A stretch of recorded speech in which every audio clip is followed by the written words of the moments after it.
लोकांनी टोमणे दिले असते, टोमणे रस्त्याने 6 कोटी मराठे बघायला 2-4 निवडून नाही आले, घाण बोलले असते तर लोकांना खाली माना घालून चालावं लागलं असतं. माझ्या समाजात खाली मान होईन का वागू मी तसं? काय वाईट केलं मी? माघार घेतली, त्याला माघार म्हणतच नाही शब्द, तो मी निर्णय योग्य वेळीस निर्णायक भूमिका घेतली समाजासाठी.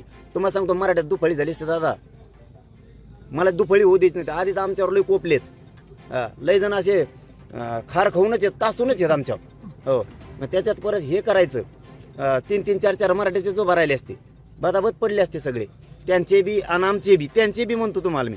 आणि जे यायला नको होते तेच आले असते, जे नाही यायला नको होते ना तेच आले असते. माझ्या मराठ्याला समजतंय गरीबाला काय बोलतोय मी. आणि मग मी जर क्षणिक आनंद घ्यायचा नाही ठरवलं समाजाला, नको वर्षे 6 महिने आला निवडून तर एक 5 वर्ष राहिला असता आनंदित, आणि माझं समाजाचं काय, त्याचे किती हाल झाले असते.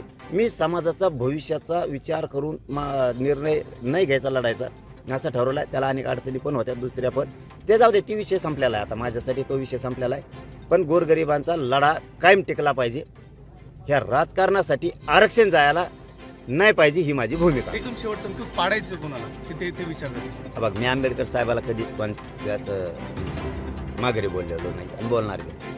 मी ते काय म्हणते ना त्याला, आपल्या ग्रामीण भागात म्हणते आता ती शी होऊ शकते, चाठळपणा म्हणते समजा. मी तसलं नाही करीत काही. हां, मी मानतो म्हणलं की मानतोच, मी आंबेडकर साहेबाला मानतोच. हां, ते चाठळपणासारखं काम नाही करत मी. माझ्या संग ती असली की मग म्हणायचं लई चांगले, आणि माझ्या संग नसली की म्हणायचं ते चांगले नाहीत, मग त्याला चाठळपणा म्हणतात ग्रामीण भाषेत. तसला नाही, मी मानतोच त्यांना. ते काही म्हणले तर मी उत्तर दिलेलंच नाही आणि देणार पण नाही. कारण वाशिमला बी त्यांचे बंधू पुतणे काही बहुतेक नातं आहे, तेही उभा आहे राजरत्न साहेब. आम्ही असं नाही करत कधी. आता समजा मुस्लिम बांधव सोबत नाही किंवा दलित बांधव सोबत नाहीत, धनगर बांधव सोबत नाहीत, मी तसं नाही बोलणार. माझ्या तोंडातून काय शब्द गेले, मुस्लिमांना आरक्षण देणार, धनगराला देणार, त्याच्यावर आजही ठामे. सोबत असो आम्ही नाही तर नसो, त्यात काय नाराजीचं आहे. गोरगरिबाला लागतंय, मुसलमानाला, गोरगरीब मराठ्याला, गोरगरीब धनगराला आरक्षण लागतंय, काहीकडे समाजाला लागतंय, वडर समाजाला लागतंय, बंजारा समाजाला लागतंय. मागणार मी. निवडणुकीनंतर परत लढा सुरू राहील आरक्षणाचा? आता आजपासून सुरू झालं म्हणायचं, झपकान सुरू झाला. आम्हाला काही गरज नाही कोणाच्या प्रचारात जायचे. मराठ्यांना नाही सांगतो, कोणा प्रचार नका जाऊ. काय मिळणार आहे आपल्याला? 15 दिवस गोड बोलते, थोडीफार पाजी ते पाणी बरं का, खाऊ घालते, अमुक तमुक कुठाने. मग आपण म्हणायचं साहेबाचं जे काय साहेबन भाई तो जे नाही पिणे, जे आपल्या पोराचं आणि पोरीचं ते लढा उभा करायचा आणि आरक्षण मिळवायचं, त्याला आयुष्याचं द्यायचं. हे आनंद नको म्हणून मी स्वार्थी नाही. मला म्हणायचं नाही राजकारणासाठी करतंय, राजकारणासाठी करत असतो ना खापाच उभा केली असते. नाही करत मला त्या राजकारणाने फेच करण्याची. माझा समाज माझ्यासाठी मोठा आहे.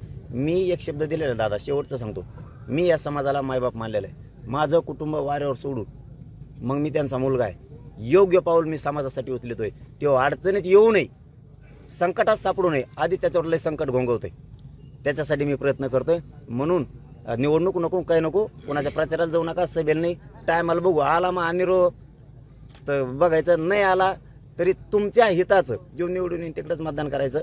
पण शक्यतो पाडापाडी कराच.